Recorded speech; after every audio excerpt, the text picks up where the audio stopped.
The desert highway stretches out like an endless black ribbon, swallowed by the horizon. There's a certain kind of loneliness you only find out here, past midnight, with nothing but the hum of the engine and the faint glow of the dashboard for company. The headlights slice through the fog, to lonely beams in a vast, sleeping world. This is my world right now. Just me, Ethan Cole, and this old car, eating up the miles on the long road home. Rain begins to tap dance on the windshield, a soft, hypnotic rhythm. It's almost soothing. The radio's playing some low country tune, a sad guitar, and a voice singing about lost love and dusty roads. It fits the mood, I guess. The voice of the radio host crackles through the static, a ghost from another world. You're listening to car.FM. It's 1:13 a.m. Drive safe out there. His words hang in the air for a moment, a friendly warning from civilization. A world I left behind hours ago. With a flick of my wrist, I kill the radio. The sudden silence is deafening. It rushes in to fill the space, heavier than any sound. Now, it's just the gentle patter of the rain and the whisper of the tires on wet asphalt. Home. The word echoes in my mind. I'm returning from another late-night business trip. Another series of handshakes and forced smiles in a city that wasn't my own. You do these things. You tell yourself it's for a better future, for stability. But out here, in the dead of night, you start to wonder what you're really driving toward. Every mile marker that flashes by in the headlights feels like a small victory, a tiny step closer to my own bed, my own space. But the road has a way of playing tricks on a tired mind. The white lines blur into one continuous streak, and the darkness on either side of the road feels deep. Like it could swallow you whole if you looked too long. You start to see shapes in the shadows, phantoms of exhaustion. A twisted Joshua tree looks like a hunched figure. A tumbleweed skittering across the road becomes a creature darting into the night.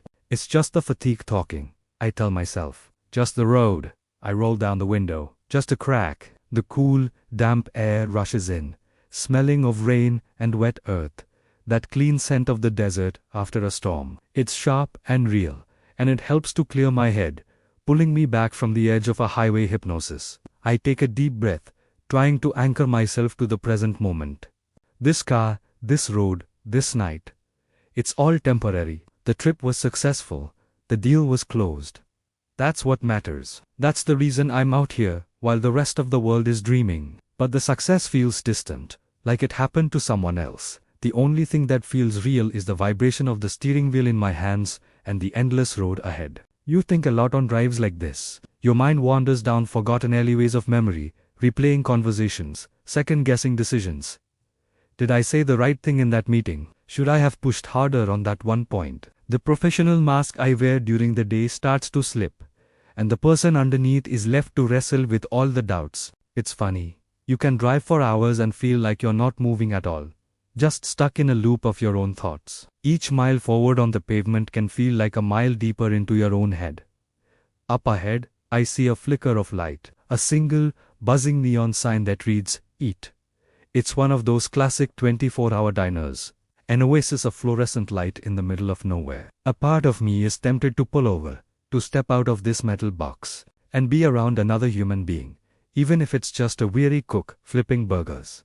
To drink a cup of burnt coffee and pretend, for a few minutes, that I'm not so alone. But the pull of home is stronger. The thought of my own front door, the familiar click of the lock, is a siren song I can't ignore. So I keep driving, and the diner shrinks in my rearview mirror until it's just another lost point of light. The rain is starting to let up now. The taps on the windshield are becoming less frequent, replaced by the rhythmic sweep of the wipers clearing away the last of the moisture. The fog is lifting, too, revealing a sky dusted with stars that had been hiding behind the clouds. It's a breathtaking sight. Out here, away from the light pollution of the cities, the galaxy feels so close, like you could reach out and touch it. It makes you feel incredibly small, but in a good way, a comforting way. It puts all those worries from the business meetings, all that stress, into perspective. In the grand scheme of this cosmic light show, a quarterly report doesn't seem so important.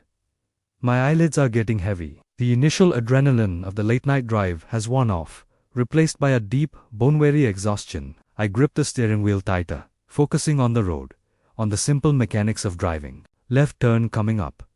Ease off the gas. Check the mirrors. It becomes a meditation, a mantra to keep myself awake and alert. Only another hour to go. 60 minutes, 3,600 seconds. I start counting them down.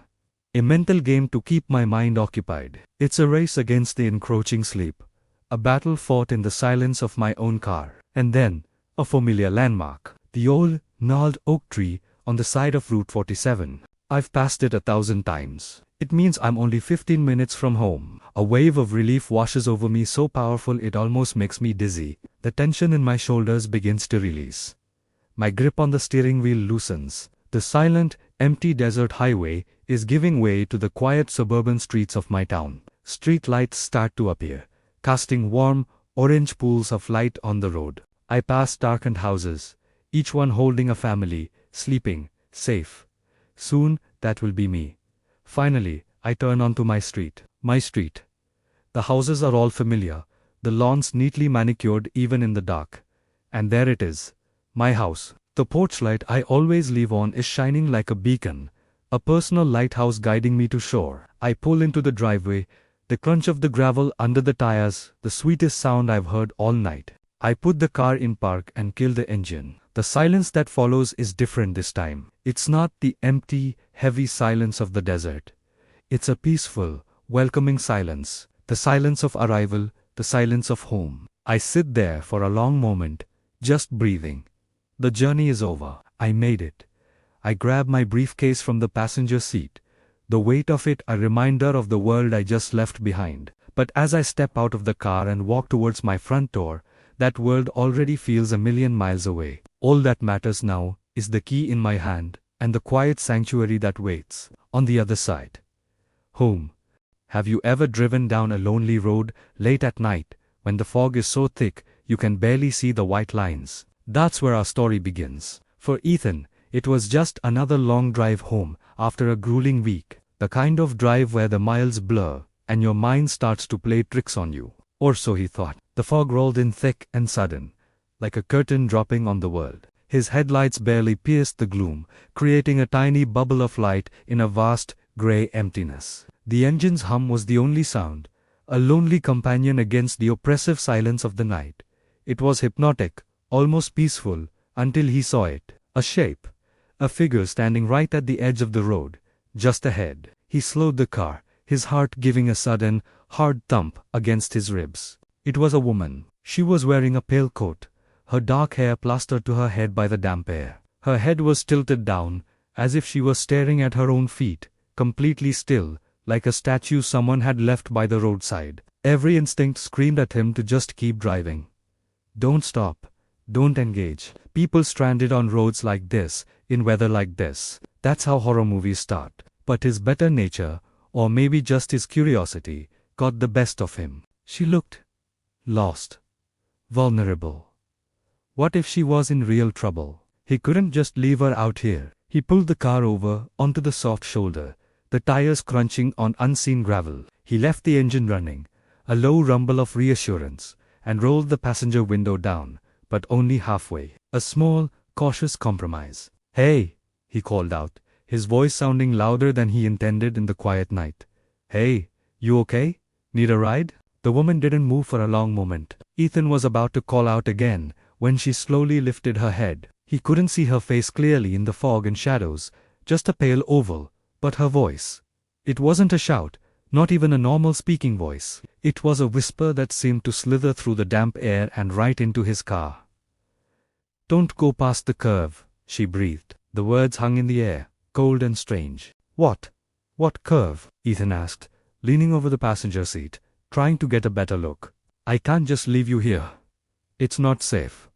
She didn't answer. She just stood there, a silent, pale sentinel in the mist. Ethan sighed, a mix of frustration and genuine concern warring within him.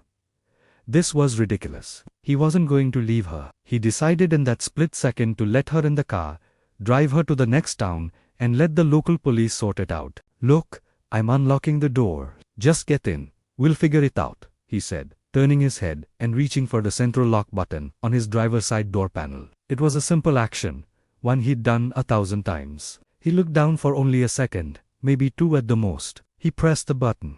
Click. He looked back up. She was gone. Not walking away, not running into the woods. Just gone, vanished into the fog as if she'd never been there at all. Ethan blinked, his mind struggling to process what he was seeing, or rather, not seeing. The spot where she had stood was empty. He scanned the road, the trees, the swirling fog. Nothing. "Hello!" He called out, a tremor in his voice now. The only reply was the hum of his own engine. A chill, completely unrelated to the cold night air, crept up his spine. He told himself it was a trick of the light, of the fog. Maybe she had just been an illusion, a hallucination brought on by fatigue. His brain was just tired, that's all. He laughed, a short, nervous bark of a sound. "Okay, Ethan, time to go home. You're losing it." He put the car in drive, his hands gripping the steering wheel a little too tightly. He was just about to pull back onto the road when a tiny movement caught his eye. He froze. He looked over at the passenger door. The handle, the interior door handle, it was moving. A tiny, almost imperceptible jiggle. Up, down, as if someone, or something, was on the asterisk other side. Asterisk, gently, patiently, trying to open the door from the inside. His blood ran cold. He hadn't just seen her. She hadn't just vanished. She was in the car. He couldn't see her, couldn't hear her. But the slight, rhythmic movement of that door handle was undeniable proof. The whisper echoed in his mind. No longer a warning, but a chilling pronouncement. "Don't go past the curve." Panic seized him. Pure, unadulterated terror. He slammed his foot on the accelerator. The tires squealed on the wet asphalt as the car shot forward, fishtailing wildly before he wrestled it back under control.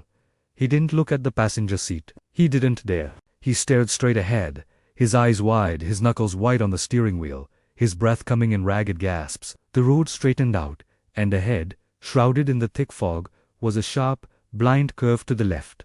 The curve. The one she warned him about. The one he was now hurtling towards at a terrifying speed. Every fiber of his being screamed at him to slow down, to brake, but the thought of what was sitting beside him, silently waiting, was far more terrifying than any car crash. He held his breath and swerved into the turn. For a terrifying second, the world was a blur of grey fog and the screech of tires. He felt the car lurch, the pull of gravity fighting his momentum. He fully expected to crash through the guardrail and plunge into whatever darkness lay beyond. But he didn't. The car righted itself. He was through the curve. He was alive. The car settled back onto the straight road, and the fog began to thin almost immediately, as if he'd passed through some invisible barrier. The moon broke through the clouds, bathing the road in a pale, silvery light.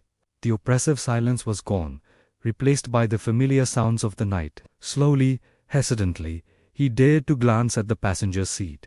It was empty. He looked at the door handle. It was perfectly still. He pulled over again, his body trembling uncontrollably. He got out of the car, his legs feeling like jelly, and walked around to the passenger side. He looked at the ground where she had stood. There were no footprints in the soft, damp earth of the shoulder.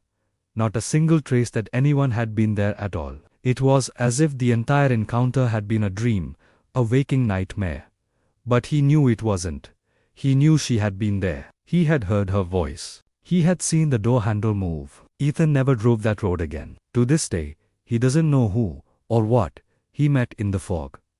Was she a ghost, a guardian angel, a premonition, or was she the danger herself? A spirit tethered to that curve, warning travelers away from her own fate?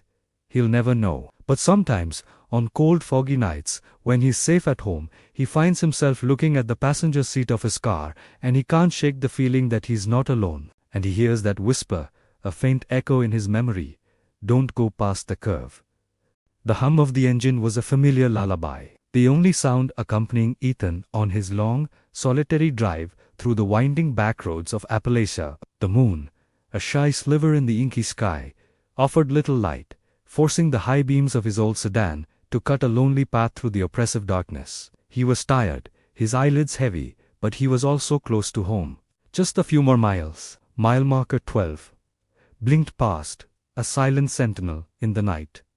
Then, up ahead, a flicker. Ethan eased his foot off the gas, squinting. A road sign, one he'd never seen before, On this route he'd driven 100 times. The orange letters, usually so reassuring, wavered in his headlights. Detour ahead, road closed. He slowed the car to a crawl, scanning the edges of the pavement. Strange, there were no construction lights, no barriers, not even a single reflective cone, just an unsettling stillness. As he got closer, another sign came into view, posted just beneath the first. It was cruder, hand-painted, on a splintered piece of wood. 2 words, stark and demanding. Turn back. The letters were a deep, glistening red, and as his headlights caught them, Ethan could swear they were still wet, as if freshly painted. He could almost see them dripping, like fresh wounds in the darkness. A shiver, cold and unwelcome, traced its way down his spine. He frowned, a knot of unease tightening in his stomach. A prank. Teenagers out for a late-night laugh. It had to be. This was his road, his shortcut home. He shook his head, a small, dismissive gesture to chase away the creeping dread. He was a rational man, not one to be spooked by a silly sign. Ignoring the painted warning, he pressed his foot back on the accelerator, the car lurching forward, deeper into the unnerving quiet of the Appalachian night. The red letters of turn back seemed to burn in his rearview mirror for a moment before being swallowed by the darkness behind him. The road ahead began to change. The smooth asphalt gave way to cracked pavement, then to gravel. The trees on either side seemed to lean in closer, their branches like skeletal fingers clawing at the sky. The air grew colder, seeping through the car's vents. Ethan fiddled with the radio, hoping for a friendly voice, a snatch of a song, anything to break the suffocating silence. All he got was static, a harsh, crackling sound that grated on his nerves. He was on edge, every shadow seeming to writhe and twist in his peripheral vision. He checked his GPS. No signal, of course. Out here, technology was a fickle friend. He glanced at the mile markers. 14. 15. The road was becoming less of a road and more of a forgotten trail. Potholes yawned open like hungry mouths, forcing him to swerve and slow down. He should have listened. The thought came, unbidden and sharp. He should have turned back, but pride, or maybe just stubbornness, kept him going. He wasn't going to be scared off by a prank.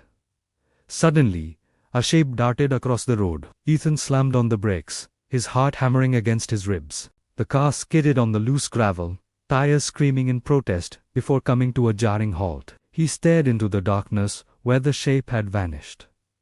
A deer.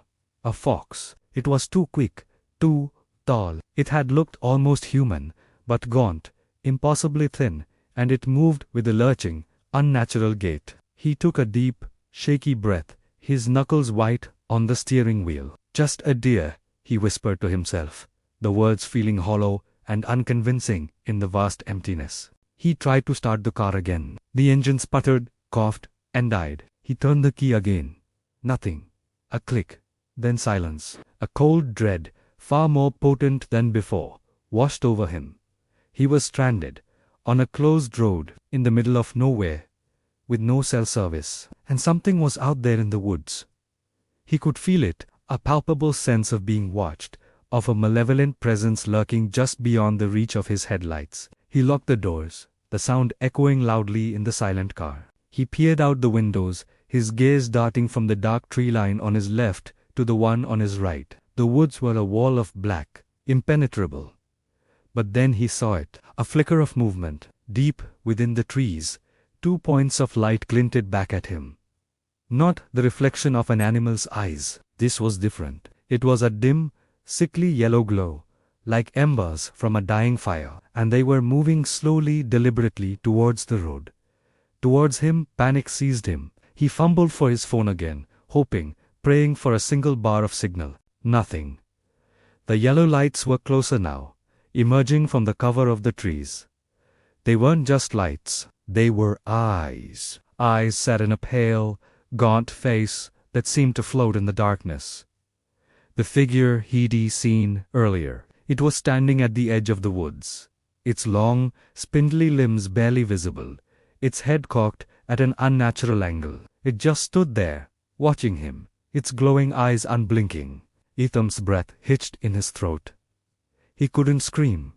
The sound was trapped in his chest. He threw the gearshift into neutral, his mind racing. Maybe if he let the car roll backward, he could get some momentum, pop the clutch. It was a desperate hope. He released the emergency brake, and the car began to slowly, agonizingly, drift backward down the slight incline. He watched the figure, terrified it would lunge, but it remained perfectly still, a silent, horrifying statue. The car picked up a little speed, 10 feet. 20. He glanced at the speedometer, then back at the road in his rearview mirror. His heart stopped. Standing in the middle of the road behind him, blocking his path, was another one, identical to the first, gaunt, pale, with the same sickly yellow eyes, burning in the darkness. He was trapped between them. He looked back toward the front. The first figure had moved. It was on the road now, taking slow, deliberate, shuffling steps toward his car. Its movements were jerky, disjointed, like a marionette with its strings tangled. And as it got closer, he could see more details in the pale glow of his dying headlights. It had no mouth, just a smooth expanse of skin where lips should be. This wasn't a prank. This wasn't his imagination. This was a nightmare made real. He was a mouse in a trap, and the cats were closing in. He tried the ignition one last time, a desperate prayer on his lips. The engine turned over. It coughed. It sputtered. It roared back to life. Without a second's hesitation, Ethan slammed the car into drive and floored the accelerator, aiming directly at the creature in front of him. He braced for impact, his eyes squeezed shut, but there was no thud, no crunch of bone and sinew. He opened his eyes. The figure was gone. It had simply vanished. He checked his rearview mirror. The one behind him was gone too. He didn't question it. He didn't slow down. He drove like a madman, the car bouncing and rattling over the broken road, his only thought to get away, to put as much distance as possible between himself and those yellow eyes. He drove for what felt like an eternity, his fear a living thing in the passenger seat beside him. Then, he saw it. Smooth, black asphalt, the familiar painted lines of a proper road. He burst out of the gravel trail and back onto the main highway, fishtailing slightly before gaining control. He didn't stop. He drove until the sun began to paint the eastern sky in shades of pink and orange. He finally pulled into the parking lot of a 24-hour diner, the fluorescent lights a beacon of safety. He sat in his car for a long time, his body trembling, the engine still running. He never told anyone what happened on that road.